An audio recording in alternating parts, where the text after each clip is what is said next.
মহিলা বৈঠকে বলা হয় রমজান মাসে ঋতুর কারণে, হাইজের কারণে যেসব সিয়াম মহিলাদের ছুটে গেছে সেইগুলি আগে করতে হবে, তারপরে শাওয়াল। কেন? ওগুলো ফরজ, এগুলো সুন্নাত। এই কথাটি একেবারে নগদ মিথ্যা কথা। ঋতুর কারণে যেসব সিয়াম মহিলাদের ছুটে যায় ওইগুলি সিয়াম তার বাকি জীবনে যে কোনো দিন করতে পারে। আয়েশা রাদিয়াল্লাহু তাআলা আনহা বলেন, আমি রমজানের ছুটে যাওয়া সিয়ামগুলিকে পরের বছর শাবান মাসে করতাম। কেন? আল্লাহর নবী শাবান মাসে বেশি বেশি সিয়াম থাকতেন, ওই ফাঁকা আমি করে নিতাম। আমি অন্য দিনে সিয়াম করতে চাইতাম না। কেন?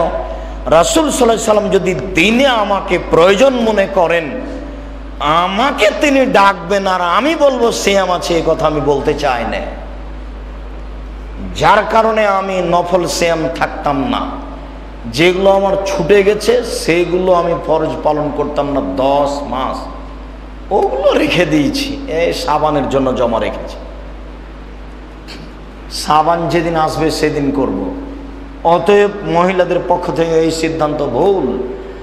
শাওয়ালের আগে করতে হবে, তারপরে কোনো কথা। ধারাবাহিক করতে হবে। কি ধারাবাহিক করাই ভালো।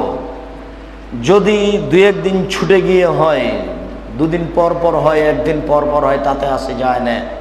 তবে শাওয়াল মাসে 6টি হতে হবে। ধারাবাহিক হওয়াই উত্তম।